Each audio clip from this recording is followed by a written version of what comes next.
Mr. Zuma.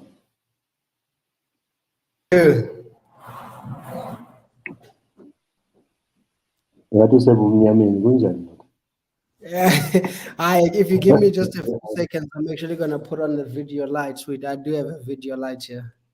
Oh, okay, cool. Yeah, just give me a second, please. Sure.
I am back, good sir.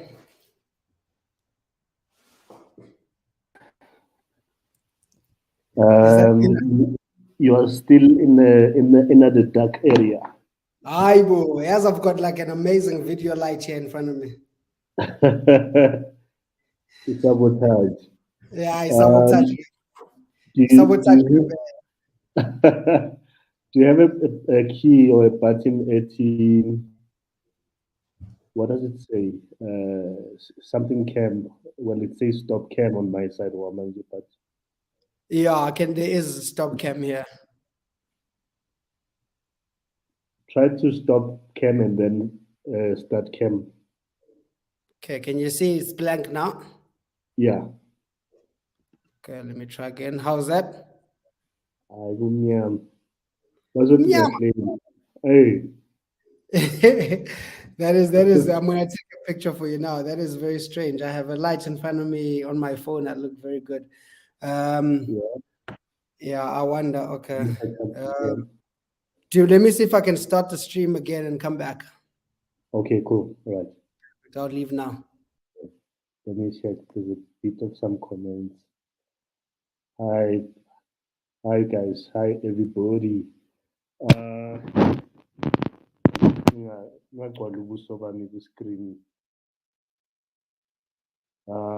haven't done this for sure. It's more than a month now that we've been quiet, but got some time to rest. Batting Mechana marketing. Hi Presh. Thanks for joining us. Sorry for this technical glitch, guys. Cyril is having an issue in a video for the cam part of things.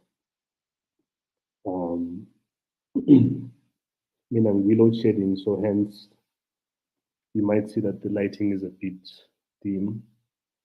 But I'm not the main person here tonight's conversation. Cyril, I see that you're back. Let's try to add you now. Cool. Let's try. Did I do? What did I do now? How's it? I'm back. How are you? Guys, can you see Cyril? Maybe it's just me who's not seeing you.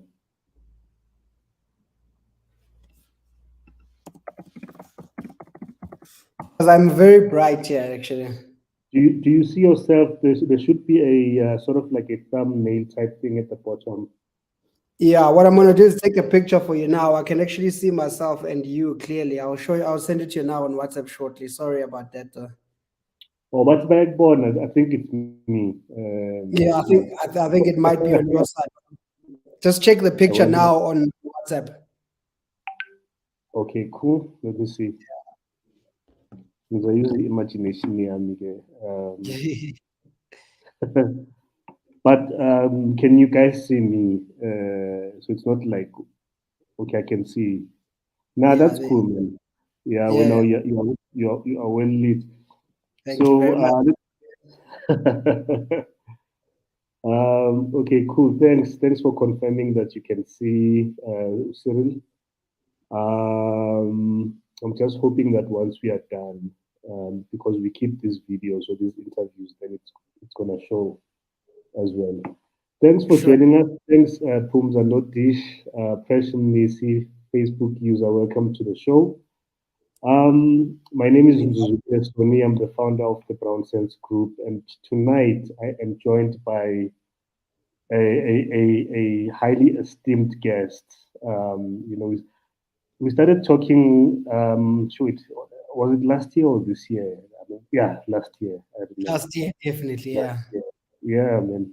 Thanks for making the time. I'm sorry I dropped the ball. Was it last week or the other week? I've lost sense of time. But thanks for agreeing to join me.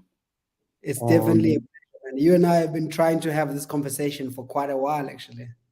yeah, definitely. Yeah, Yeah, in yeah. fact, one of the things that I remember you did a space sometime. I think this one it was this year, and some key points came up. I think some of them we touch on them around the business here photography, and you had a lawyer as I don't know if he was a co-host or a guest, but Yes. there was quite a number of very much helpful tips that I think will benefit a lot of people, not only people that are in the photography space. I would dare say people about freelancer, your creatives, anyone that's operating in the gig economy will definitely stand to benefit. Without further ado, sir, please introduce yourself, and maybe just a short take at your name. I've seen some people taking jabs, at you on Twitter, which you've combined the two presidents, one former, one current, and now we have Cyril Zuma. And I believe there's a middle name too, but I don't know if I was imagining or I read something or whatever. But who is Cyril Zuma? Where do you hail from? And just so that we get to frame you nicely, ukuthi ubani umsholozi isithakazelo sasekhaya ngithi ne. Yeah, I'm sure Lewis. I don't want to assume ukuthi ziyafana because I've met people with the same said umbiza ngesithakazelo, then next thing they're like, no, I'm not from that line. But anyway, over to you. What ubani Cyril Zuma, and where do you hail from, family background, and landing on this path here, photography, and then we can just have a nice journey around that conversation. For sure. I think firstly, thank you for having me on BrownSense Live. I think for a long time, you and I have, had this conversation about where we're trying to go and what we're trying to do. So firstly, it's really amazing to be here. I think there can only be positive things that happen from here. But other than that, my name is Cyril Zuma. My name really is Cyril Zuma. I first am, a qualified sports coach. That's literally where I take it back to. I'm a qualified sports coach and I'm a qualified trainer. But what I currently do right now is I'm a photographer and also the founder of Color Space. And Color Space is basically a stock photo platform that houses Black people, or Black photos of Black people rather, around Africa, globally in general. And I'm also a Yeah, brother and just an amazing human being in general. But yeah, I'm a person who loves and enjoys the outdoors, enjoys people, enjoys building a bit of businesses, partnerships, and building communities. And that's where the Color Space community comes in, just building the yeah, community. And that's where really my brain is at right now. nice, man, nice. And then Yeah, in terms of background, which part of the country do you hail from? I'm always curious about someone's, I would say, childhood slash upbringing, because a lot of that also plays a big part in terms of the journey that we end up taking. for sure. Minavele, I was born in Bentley, which is just in the foot of Drakensberg, which is in the KZN basically. I stayed there until I was 14 years old, or just before 12 years old, perhaps. And then I came to Johannesburg without knowing a word of English. And from then, Wow. I started learning English, and I went into grade 7, had to repeat a grade. And ever since then, I think I've just been somebody who's a bit of keen in the creative industry. And I always go Right. back to this moment where my mother used to buy me coded cameras, the green ones, and like the disposable ones. And I I used to be the remember only those. Yeah. community who had this camera. So, when I Yeah. look back at my creative field, it sort of plays back to where I am now. But yeah, I grew up in Bentley, and then until I was 12, about 12 years old, I came to Johannesburg ever since then. And I've been doing my primary, high school, tertiary, and now definitely business in Johannesburg. Nice, nice. So, so you come, as you say, from a background, yeah, sports training. Yeah. I'm interested to know how, from your background, I do have an idea that there are seeds that were planted. Yeah. How do you find yourself getting into sports training, and also getting to a point where you are like, this is the thing that I love the most, and this is what I'm going to pursue. I think just like many other black kids in general, like we're exposed to, the things that we're exposed to. And sports was one of them that I was really passionate about from high school. For me, playing all first team sports and primary school in general, and just really liking sports. And I think because I was unsure when I came out of high school of what I wanted to do really, my parents saw a passion in me having sports, playing a lot of sports, and just being involved in some of the back end of sports. So, straight after high school, then I decided I'm actually going to go study sports coaching sciences and personal training. And I studied that for Hmm. 3 years.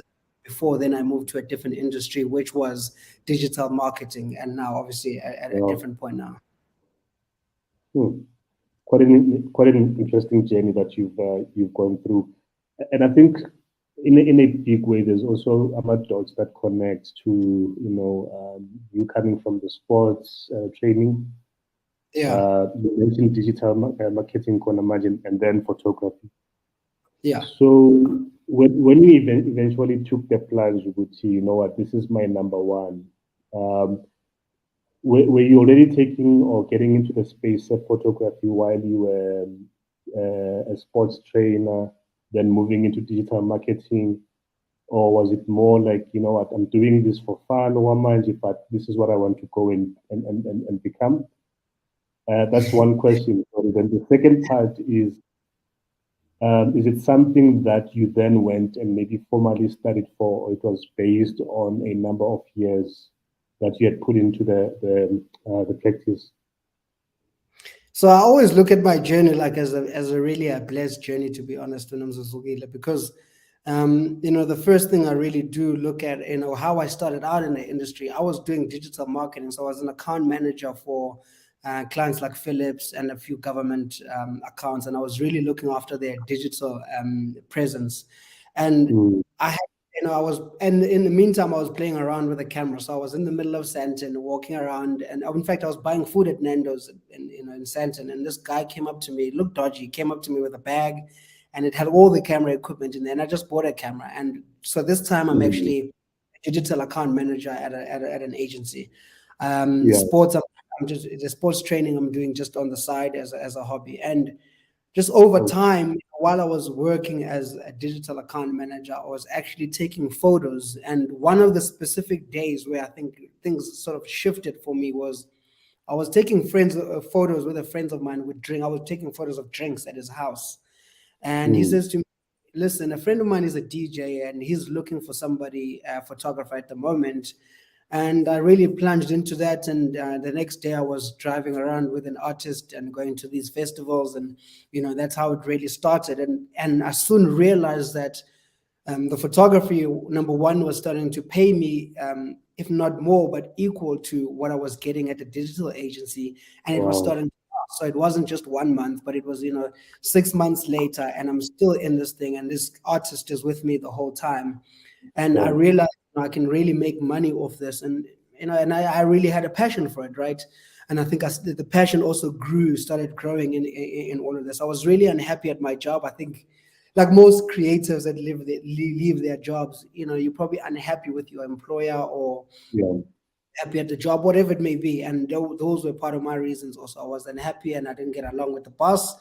And something really grabbed my attention. And I think I have this obsessive thing about me where when I start something, I want to be able to finish it and make it really great. So just to really cut it short, I didn't study photography. I literally went on YouTube how to use Canon 4000D and how to use it with this lens, and start learning exactly what photography is, all from YouTube. And then obviously follow other people, at gigs or whatever it may be, and looking at their settings, just peeping over to see what settings they have and what kind of photos they're producing.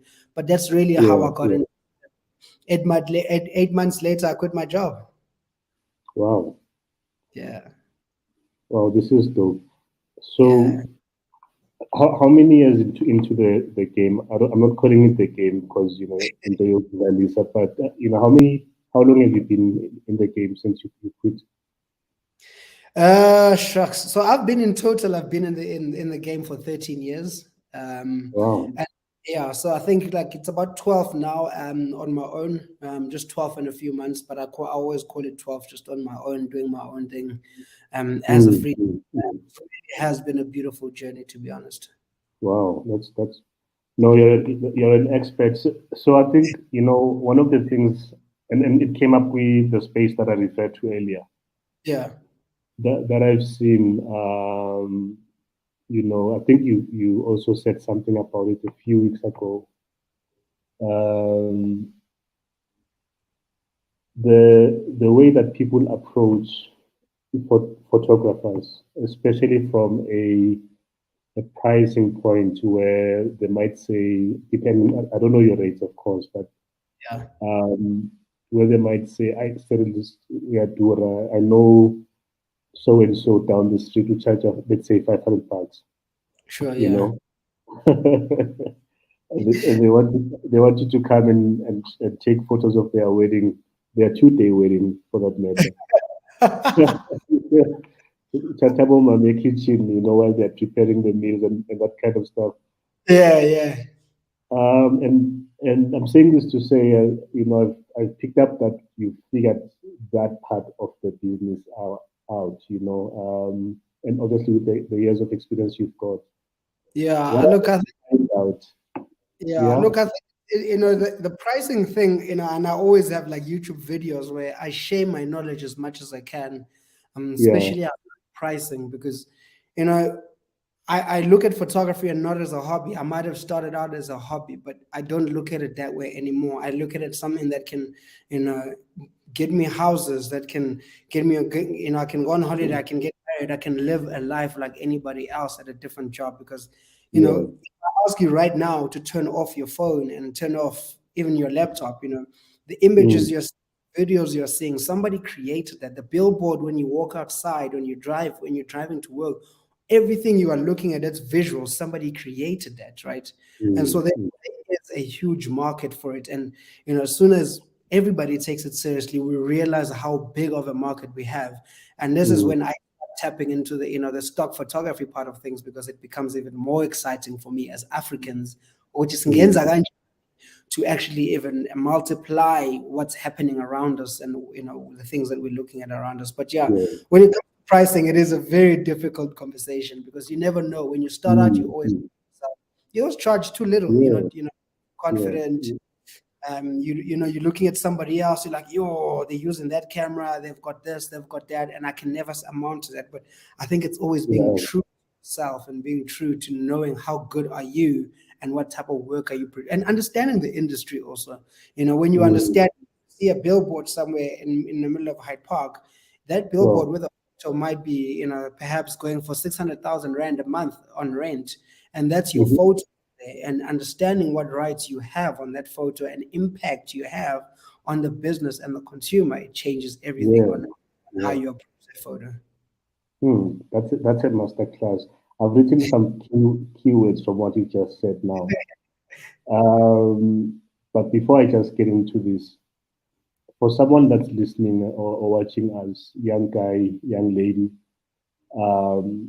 someone approaches them, they're hungry, they got zero in their bank account, and basically any offer that comes their way is like $500, 1,000, whatever the amount is Yeah. better than what Yeah. what I don't have currently.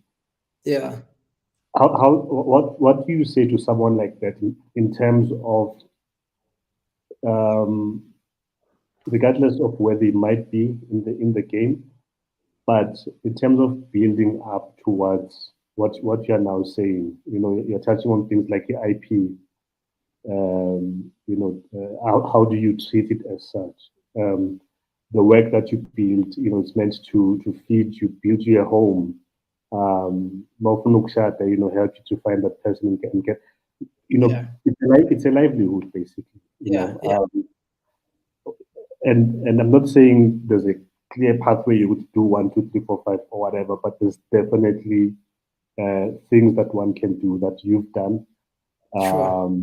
And what are those things or those words that you can say? Listen, pace yourself. Don't be in a hurry. But ulambile khona manje. So maybe that 500 or whatever the amount might be what you grab, but cover yourself this way so that the industry or the marketplace doesn't treat you or see you as someone who's cheap. Sure, and I think that's such a critical thing to do. Mm, Um, I always take myself and some of the guys that have been here for a little bit long, and even the guys that have been longer. There's veterans in this industry that are still doing what they were doing maybe 30, 40 years mm, ago. They still do it today. So, to somebody else that's hungry out there, I always use this example of myself between 2018 and 2019. I mm, literally said to myself, I am not taking any work that does not match my rate, the rate that is currently like the standard. yeah. And every industry, just do a little bit of your research. There is a standard in general. We know with salaries at companies, there's always like a market standard that comes up. So you know Mm, what the standard is, and you look at your work too and what you're producing. And between 2018 and 2019, I literally said to myself, I'm not taking any work that is going to be below my rate, because I understood one thing. Once you start accepting lower work or lower paying work, what happens is your clients also believe that they can pay you like that for 10, 20 years, because that's what they so used to. So when you change your hourly rate from 850, and which mm, was the starting rate when we were starting out, to now being 2,500, 3,600, it's a mm, big gap, and you need to know where you play within that, and you need to know your worth. There's guys who literally come into the industry now, and they come in charging one of the highest prices because they yeah. already know what kind of work they want to do, what kind of people they want to work with. They are passionate about the industry. They didn't just pick up a camera yesterday and literally think they can take photos. But I think there's a whole science to this thing, and I think the Mm, lot obviously spend in the industry, it teaches you a little bit more. Nothing yeah. happens over time. There's nobody wants to be a lawyer and they become a lawyer tomorrow, but it takes time. And same thing with Yeah. photography and any other industry. It Yeah. is going to take you time. And if you're passionate about it, you start putting ground rules. When it comes to your pricing, look, I'm going to be honest also, there are times where when you have nothing in your bank account and you are thinking with your stomach, and we cannot pass that to the side, because unfortunately that is our reality as Black people. Some of us as Mm, Black people, it's you pick up a camera and you're good at it, or you pick up a skill and you find, how can I make money with this skill? And if you yeah. do want to charge, and this is undercharge rather, and this is just something that I've always known, if you do want to undercharge, make sure that if you are being milked of something, make sure that you are getting something out of it. Whether you are getting to meet somebody there, whether you are going to increase your portfolio, Mm, because it's also important to get your portfolio out there, right? So if you're not getting booked yeah. at all, you're not finding work at all, you don't know how to create your portfolio. If you Mm, can go to take it, it's charging 100 Rand less than what it normally does. Make sure that the takeout is bigger than your loss. Then it makes mm, your life sometimes easier for you as somebody trying to get somewhere, because then you can still build your portfolio. You're going to meet somebody, you might, the client, you want to impress them that they can hire you more, and you've had a conversation, you've told them, look, if I impress you, can you hire me for these 10 other jobs for the year? You've set some mm, sort of mm. goal, don't just do it willy-nilly.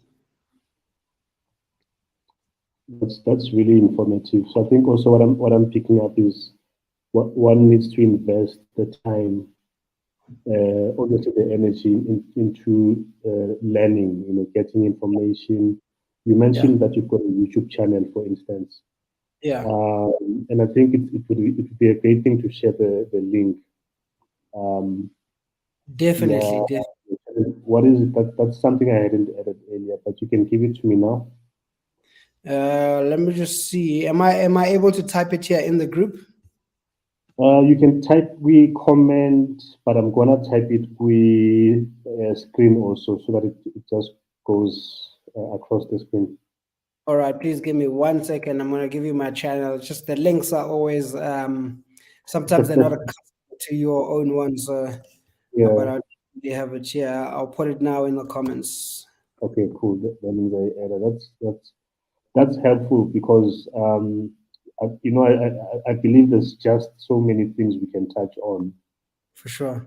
should actually touch on, but with time constraints and all that.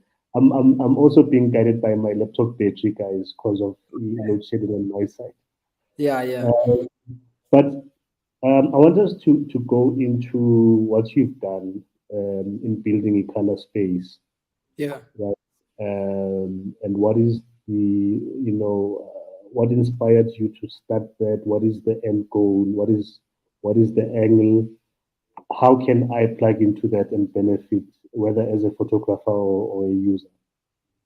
So I think color space is like it's my little baby. I always get little butterflies when I speak about color space because it was at that such important time for me of transition. So again, I was working at a digital agency, and I would go on Google and I was putting together some calendars or helping put together calendars and content Yeah. that needs to be online. And I started noticing that, I'm in South Africa, but the content we were using was what of white people and or Mm. European people, and we were sourcing these photos from a European supplier, and in terms of the engagement, it didn't click. It wasn't resonating with the people that we were talking to in terms of the Yeah. image. Your message may be great, like support South Africa, but then you find that it has an image that is not relatable, so it loses the message. And it was at that right time of transition where I was about to leave agency and I was seeing what agencies are doing. And so with Mm. Color Space, Color Space was born where I said, we need photos of Black people and African people in general being authentic as they can be in our element. Because as Black people, we swim, we eat, we do everything else that everybody else does, but Yeah. unfortunately, it's never shown in the same light, right? So the Yeah. images are saw of Black people, it was either ekasi, umbanza, hamba phansi, it's all Mm. Mm. it was always of poverty. It was never of anything positive, and it never looked like what I was doing when I was at home. I would get home and I would swim, and so I said, Yeah. there surely has to be a platform that caters to African people in general, and not just from swimming, but in general of what we do as Black people, whether we're eating pub, Yeah. whatever we're doing, we need to be as authentic as we can be. So, then Color Space was really born out of that need of wanting to see brands and advertisers using the correct images to talk to me as Mm. who is a customer also. So like Yeah. seeing a left-hand drive car, it still doesn't resonate with me because it's, Yeah. Yeah.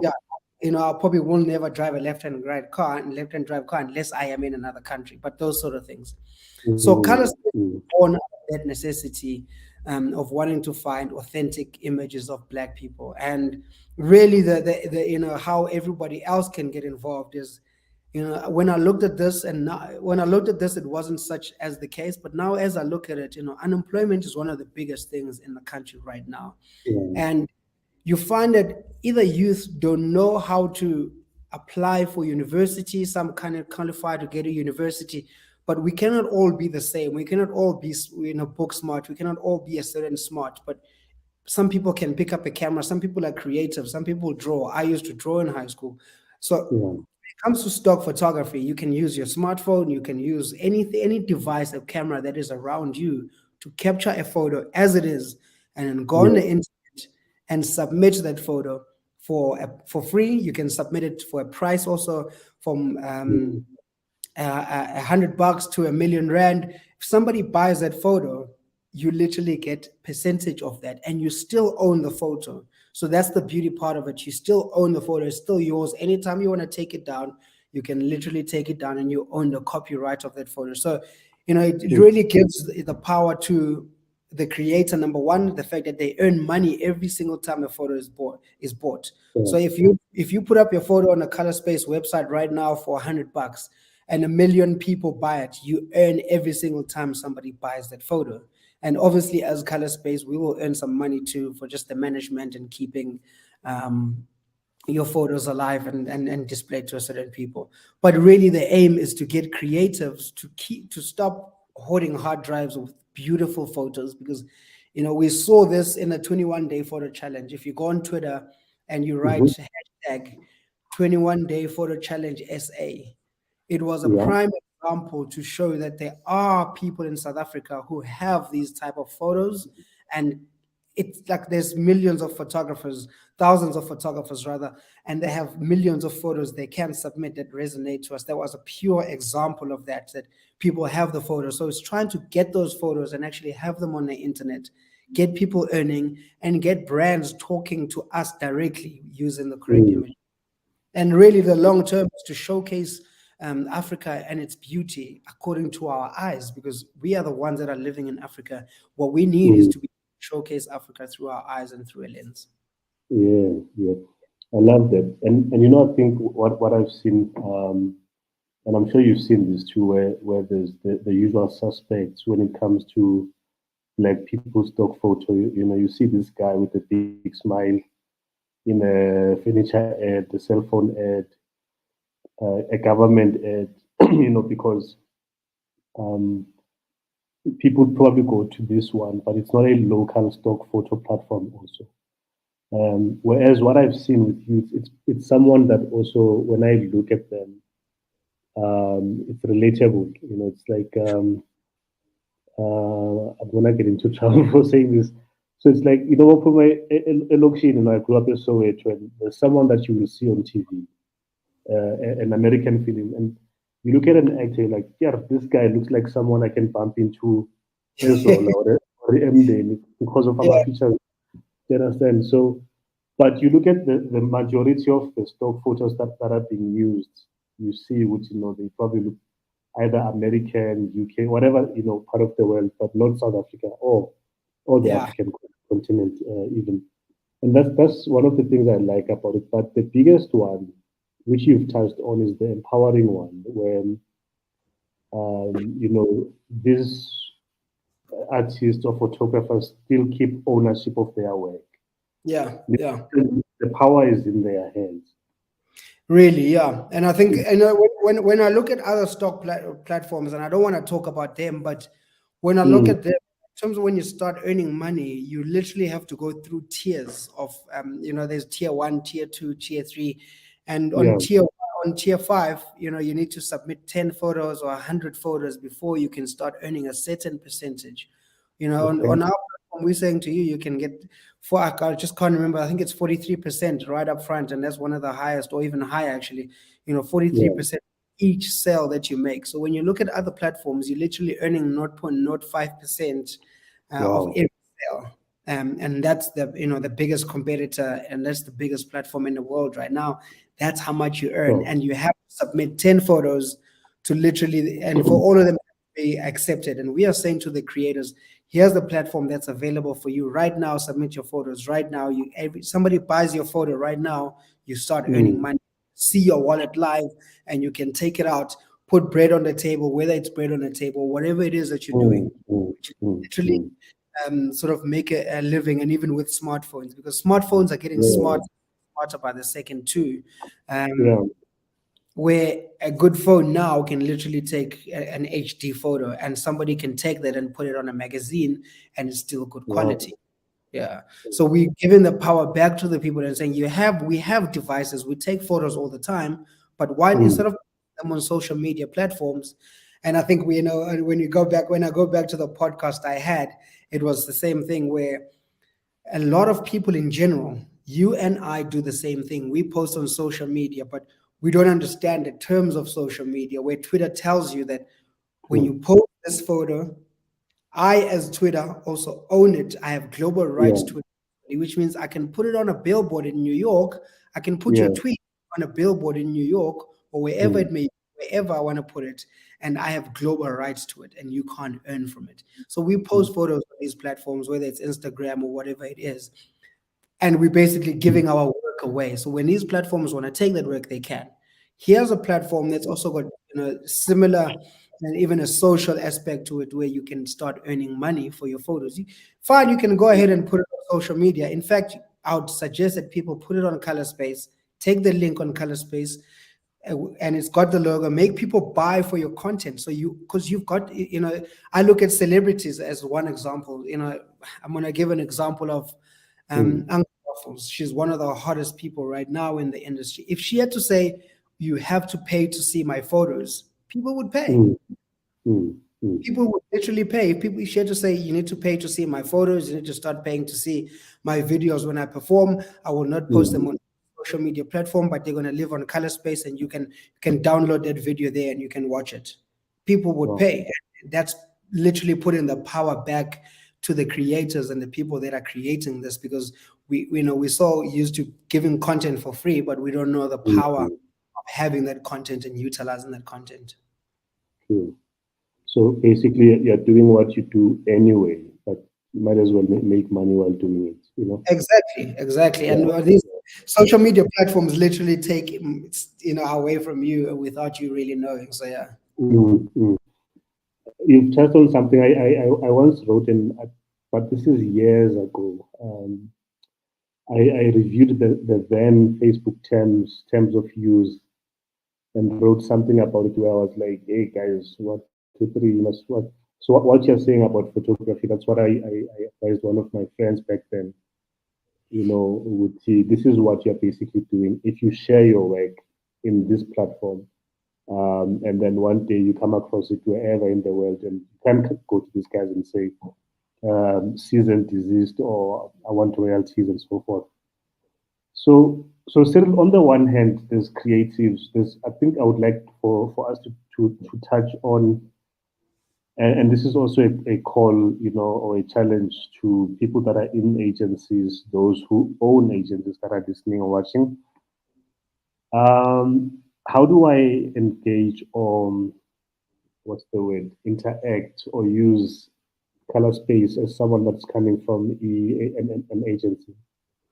So I think from an agency side, that's the other beauty part of it. Look, one thing you must understand, we're still new, so we are looking for more content. I think, immediately when you log onto our profile, I think it'll be great for you to create a profile on your own already.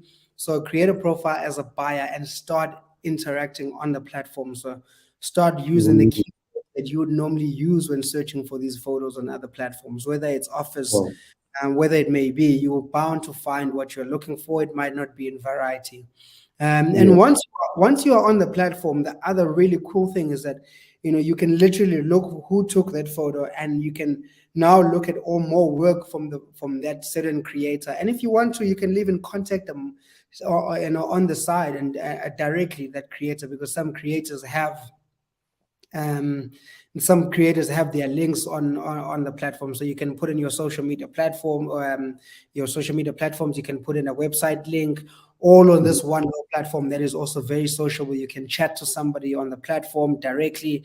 So as a client, I think it'd really be helpful for you to go into the platform and play around with the platform, and then give us feedback on where we can improve and what kind of content you are looking for as a client. One of the things we've done with some of the clients and some of government clients is they will give us a brief of what they are looking for. And what we will then do is literally spread it out to our market of more than 2,000 photographers around Africa. And they will then submit on the platform, perhaps using a keyword like, I'm going to use a brand and say BrownSense. So under BrownSense, and literally every photo, they're going to tag BrownSense. And when you search BrownSense, every creator that all those 2,000 photographers or creators that put a photo under BrownSense, you can start seeing those photos. And then you can start even creating a collection. So you can go on a platform and create a collection of brown people, of travel, of birds, of whatever you want, you can start creating collections and start using them offline, whether it's for a presentation, whether it's to show somebody else. So there are many various ways you can get involved as a client and start using Color Space, the platform, as something that that really works for you and something that you also want to see succeed in the long run. Nice, nice, nice. So now I'm coming from an agency or whatever company, and I'm like, you know what? There's a photo that I've seen. I love it. I want to buy it, but I don't want to see other agencies or companies using it. So in other words, I Sure. want it to be exclusive to me. Sure. What does that mean or look like from a color space perspective and for the photographer? Sure, I think so. Yeah, it's a very good question there. So when you immediately when you log into the platform as a creator or a buyer, when you log in as a creator, choose two sort of things. You want to be an exclusive creator or author, rather. And exclusive means exactly that. So you only selling work that can be exclusive. So if somebody buys it, it is exclusive to them. And as an author, that type of content you create. I mean, look, you can create another profile that's non-exclusive. So when you listing all the things that you are, there's a box where you tick non-exclusive and exclusive. From a client perspective, it looks, how it looks is that when you buy that photo, you are the only person that is able to use that photo for whatever right you bought it for. So if you buy to use it on a billboard, you'll be the only person to buy it until that period. And from a creator perspective, it means that you earn more than you would on a normal photo because this person wants to use it. They only want it for them. And so let's look at it this way. BrownSense buys one photo for R1,000,000, but 200 million people say we want to buy the same photo at a price of R1,000. So, we look at those types of things. So as an exclusive author means you start earning more, number one. And I think your clients that you are reaching also become, different types of clients. It becomes clients that want to work in magazines, clients that want also exclusive content. But from a client perspective and a creator perspective, it is both positive because number one, as a client, it's yours. You use it alone for a period. The creator, though, still keeps the right to the content. So that's always what we guarantee. It is your photo. Client is literally leasing the photo for a certain time period to use that. But yeah, that's basically how it would work. But on the platform, when you log in, you can choose either one of those options. Great, man. Great.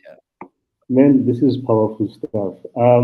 So to our viewers, I've shared the YouTube. This is the link to Cyril's YouTube channel. Do check it out. I think there's a lot that you will benefit from this. This is the kind of stuff that makes for a masterclass. I would even state with him, with the way that times are changing. I saw, I don't know if it's a true what you call tweet that Ukaspa once said. Some guy asked him, the screenshot that I saw. They asked him, would you go back to school now that made it, Nemali and all that. And his response would was, I'm going to build a school, right? Like I say, I don't know if it's true or not, but for me, I was like, that's actually powerful because even without a formal education, the experience that he has, it makes for a case study, a master class, planning for. And this is how I see this and what you're saying. In terms of how you've packaged it. So I do encourage about you to go to your YouTube channel. For sure. And just to add on to that, sorry to cut you short, man. We're definitely going to also start hosting master classes in the studio. So Color Space, the company, also ourselves, we have a studio in Randburg, and what we've gone around and done is collected more than 200 names and people who are interested in already doing master classes with us. So we're just putting that together on how it's going to work out. But it's literally going to be myself, Cyril, and a bunch of other photographers that are able to share a valuable knowledge to everybody else. And also, for me, myself too, I'm going to be learning from the other photographers too, because there's so much we can pass on one another. But this year, people can definitely look out for master classes that we are going to be doing in the studio here. Yeah, yeah. No, man, this is great. I'll hit you up about that. Please do, So please. I didn't know that they're around the corner from where I am, so we'll connect. For sure, for sure. Um, so I think maybe before we call it a night, there's something without giving away, free advertising and all that stuff. Yeah. When you select tools of the trade, what kind of criteria would you suggest? Go for a name. You see all these people puppeted this type of brand or whatever, or what is, I don't know how to, what would one need to say, look, this is where I'm going to end up because of whatever reason. Maybe they've studied someone like, I'm studying you and I see you're using this equipment, or maybe I'm a magazine that I have to do about this kind of stuff. But is there a process to that, or is it more about sheer luck, so to speak? So look, I think I always say with photography, and I think with most things, photography is pretty wide. It's Mm, literally so wide, it's crazy. Like there's fields that are getting recognized bigger than the fields that I'm possibly in. mm, Um, like wildlife documentary. There's so many other fields. So I think it's really important to explore, even with your phone. I always, when somebody gives me their phone, the first thing I look at, to take a photo, the first thing I look at is the settings of their camera. okay. The equipment sort of doesn't matter, but equipment is everything. It just depends on what story you're trying to tell. So generally, if you're trying to tell a certain story, even your phone can relay a certain message. You just need to know the equipment that you are working with. So a Mm, phone, some people don't know how to capture a sunset on a phone, but I know how to capture a sunset that's properly lit because of settings that are on your phone. I don't have to do anything that's extra, but it's really yeah. knowing your equipment and understanding your equipment and then saying, okay, I understand my equipment. Let me explore all the different fields that are around me, whether it's from interest or whether it's just out of curiosity. I want to let me try portrait photography, or let me try food photography or Mm, flat lay photography. But it really is yeah. about different fields and not necessarily looking at me and saying, okay, this is what I want to do, but maybe perhaps using my teachings and some things that I do. And I urge people, things like baby photography, things like flat lay photography, stock photography, those are fields that people are not looking at all. And just like Mm, any cycle of most industries, times change. The entertainment mm, industry specifically, or the creative field specifically, we're seeing now Amapiano is really at the top. At one yeah. point, um, it was either house music or hip hop or whatever it was. But so will the other genres that I'm talking about now. They'll also get their shine at some point. So I think Yeah. there's a lot of fields. Explore as many fields as possible as a creative and as a photographer, and see which ones draw into you. But also be Mm, cognizant of like which ones really are going to buy you the houses that you're looking for.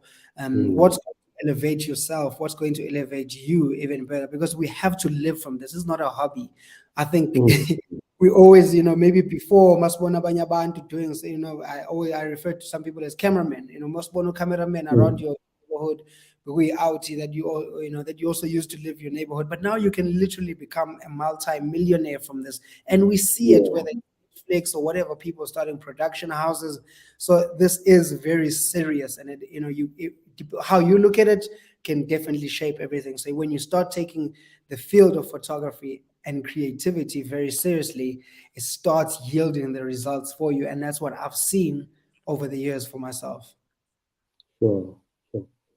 Yeah, Thank you, man. This is powerful. I think I'm gonna close off with this comment here because you mentioned the various types of photography. We got a comment from Pumza, Notish. mm, Uh, there's so much gap in the African food stock photos. I struggle to get them from photo stock companies. So this is an opportunity for someone that has been listening to you tonight, definitely. to sign up with Color Space, upload their African food stock photos. Pumza will be your first client. That's guaranteed. Mzuzukile, we Yeah. may joke about this, but she's Yeah. one of 1,000 and perhaps a million of other people looking for exactly this one little thing. And you think, I can find Mm, mm, on the internet, but mm. the truth is, you won't find quality stock photos on the internet. So if you are listening out there and you're about to have pap Yeah. and you see light around you and with Mm, mautwane, our food, like whether it's mautwane, whatever it is, mohodu, put it in a mm, nice lighting, take a nice picture with your phone, a flat lay, whatever it is, get lighting right, submit it to the platform, and you'll find mm, someone exactly like her is looking for this. And mm. just how this works, even when she looks for that photo of African food, she might go on Google and say, plates of African food with mautwane. Mm. And if you submit your photo and literally submit your photo on color space and use those keywords when submitting, on Google, your photo is bound to show up first because most likely you are even the first person to even have those keywords or have that photo. So immediately you pop Yeah. up, client sees you. Okay. Yeah. No, man. Awesome. We have to end it. I just got the red light alert.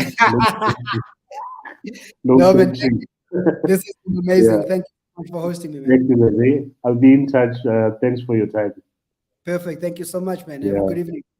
Thank you. You too. Cheers, Thanks to everyone. everyone who joined us.